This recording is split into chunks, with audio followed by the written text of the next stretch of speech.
Hi, I'm just want to reiterate what Jenny just said. That was she made some very good points there and valid points.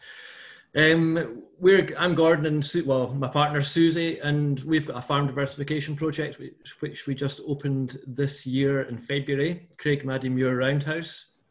We're just 10 miles out of the city centre of Glasgow, so similar to Jenny, but we're Glasgow, and Glasgow city boundary is only 3 miles away. We are in East Dunbartonshire. Do you want to put on the next slide, Caroline, please? We're in East Dunbartonshire, which is really quite a small council area. We're in Tier 4 now. We were in Tier 3, and East Dunbartonshire really only consists of Mulgai, Bearsden, and Bishopbriggs and Kirkintilloch, which has got quite a lot of people in it, but it's, as a geographic area, it's really quite a small area.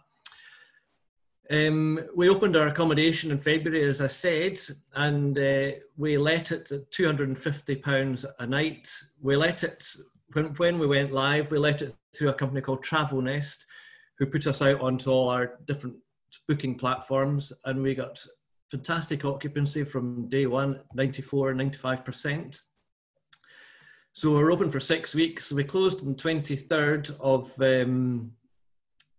March, and we've stayed closed until the 15th of July.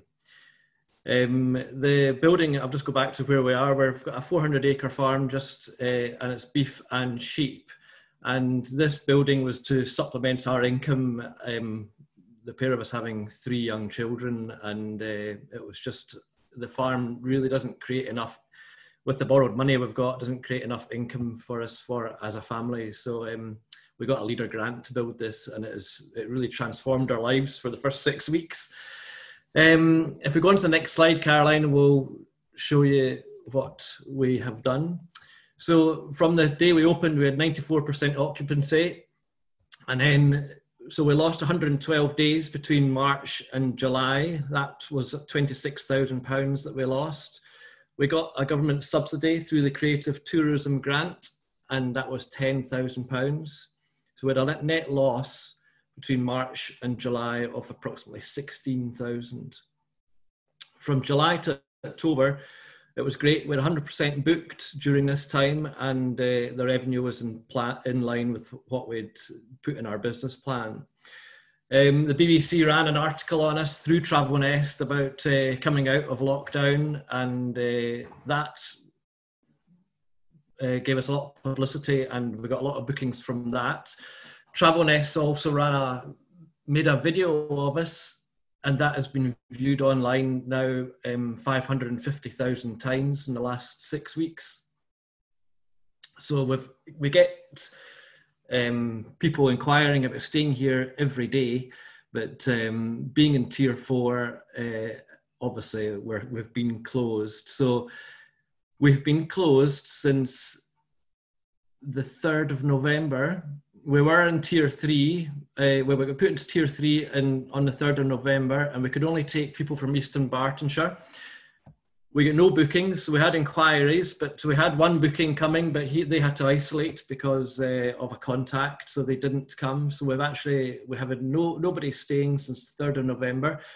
And then we got put into Tier 4 more recently, and the way I see it now is we are probably, if we're in East Dunbartonshire, but we're not in also in Greater Glasgow. The way I see it, I think Greater Glasgow will be in Tier 4 or Tier 3 for the foreseeable future. And I don't see us getting any bookings. I'm full of doom a wee bit. I don't really see us getting any bookings until the spring. So, and we're losing approximately £7,500 a month. And that is having a direct impact, obviously, on us at this time. We find it very frustrating because people in East Dunbartonshire, when we were in Tier 3, were travelling all into Glasgow to go to restaurants and what have you, and we couldn't get anybody from Glasgow, which is literally only 2 or 3 miles away, to come to us. Most of our guests come from Glasgow, Edinburgh, North Lanarkshire, Dundee, Aberdeen, and the north of England. And over Christmas and into the new year, we've got a lot of English bookings coming up from London and Manchester and Newcastle. And they've all actually paid, because most of them are private bookings. And just what you were saying, Jenny, we feel that we're having to move them into the spring or into May, and that's going to have a direct impact on our cash flow at that time, because we've lost the booking, the revenue. We've got the money now, but we're not going to have it then. So it does have a direct impact on cash flow at that time as well. So yeah, that's where we are. Thanks for sharing that with us, Gordon. And I think just to kind of re-emphasise, you know, you are another new business. Yeah. I mean, I know Kay and the Lennoxes aren't a new business as such, but their glamping barns are very new. And like you know, were you to be open, seeing very, very high levels of demand, particularly out of season as well. Yeah. Like I know year-round destination, and also this is really essential income for you as a family, because the farm, like most farms, is not it's not big enough. Not big enough and not making enough income. So it's critical family income.